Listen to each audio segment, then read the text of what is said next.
નમસ્કાર મિત્રો, ફરી એકવાર આપણી યુટ્યુબ ચેનલ પર નવા વિડીયો સાથે આપનું હાર્દિક સ્વાગત કરું છું। જો તમે આ ચેનલ પર નવા હોય તો આપણી ચેનલને સબસ્ક્રાઇબ કરી લેજો, જેથી સરકારી ભરતીને લગતી અવનવી અપડેટ્સ મળતી રહે। અને જો તમે આપણા વોટ્સએપ ગ્રુપમાં જોડાયા ન હોય તો તેની લિંક ડિસ્ક્રિપ્શનમાં આપેલી છે, જ્યાંથી તમે જોડાઈ શકો છો। જેથી તમને વિડીયોની પીડીએફ તેમજ અન્ય ભરતી વિશેની માહિતીઓ મળી રહેશે। તો મિત્રો, આજના વિડીયોમાં એક કાયમી શિક્ષક એટલે કે વિદ્યા સહાયક ભરતી માટે ખરાબ સમાચાર કહી શકાય એવા, એટલે કે જ્ઞાન સહાયકની જે ફરી 11 મહિના એટલે કે 2025 સુધી નિમણૂક થશે, એટલે કે એનો કરાર રિન્યૂ કરવા અંગે જે પરિપત્ર જાહેર થયેલો છે તે ઉપરથી 2025 સુધી કાયમી ભરતી આવવાની સંભાવના ખૂબ ઓછી છે, કારણ કે 2025 સુધી જ્ઞાન સહાયકો તેની ફરજ નિભાવશે, એટલે કાયમી શિક્ષકોની જરૂર પડશે નહીં। તો આ વિડીયોમાં પરિપત્રની વિશે સંપૂર્ણ માહિતી મેળવીશું। તો ચાલો મિત્રો, વિડીયો શરૂ કરીએ।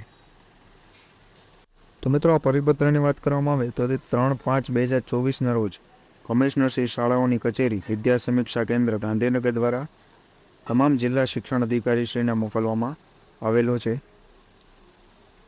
જેનો વિષય જ્ઞાન સહાયક યોજના અંતર્ગત સરકારી અને બિનસરકારી અનુદાનિત માધ્યમિક અને ઉચ્ચતર માધ્યમિક શાળાઓમાં જ્ઞાન સહાયકોના કરાર રિન્યૂ કરવા બાબત,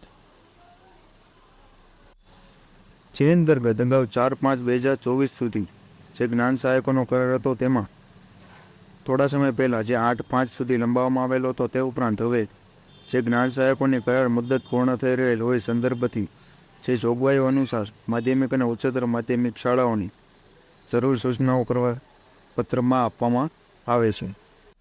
એમાં કરાર રિન્યૂની વાત કરવામાં આવે તો 9/5/2024 થી 12/6/24 સુધી ઉનાળુ વેકેશન જાહેર કરવામાં આવેલ હોય। શૈક્ષણિક સત્ર 2024-25 માટે વેકેશન પૂર્ણ થયા બાદ નવું સત્ર શરૂ થયાના પ્રથમ દિવસથી 11 માસના સમયગાળા સુધી જ્ઞાન સહાયકોને કરાર રિન્યૂ કરવા માટે નીચે સૂચનાઓને ધ્યાને લઈ કાર્યવાહી હાથ ધરવામાં આવે છે। તેનું પ્રમાણપત્ર તેમજ નિયત નમૂનો અને અન્ય માહિતીઓ અહીં દર્શાવેલી છે, અને આ પરિપત્રની સંપૂર્ણ પીડીએફ આપણા વોટ્સએપ ગ્રુપ પરથી મળી જશે। તો આજના વિડીયોમાં બસ આટલું, ફરી મળીશું નવી માહિતી સાથે।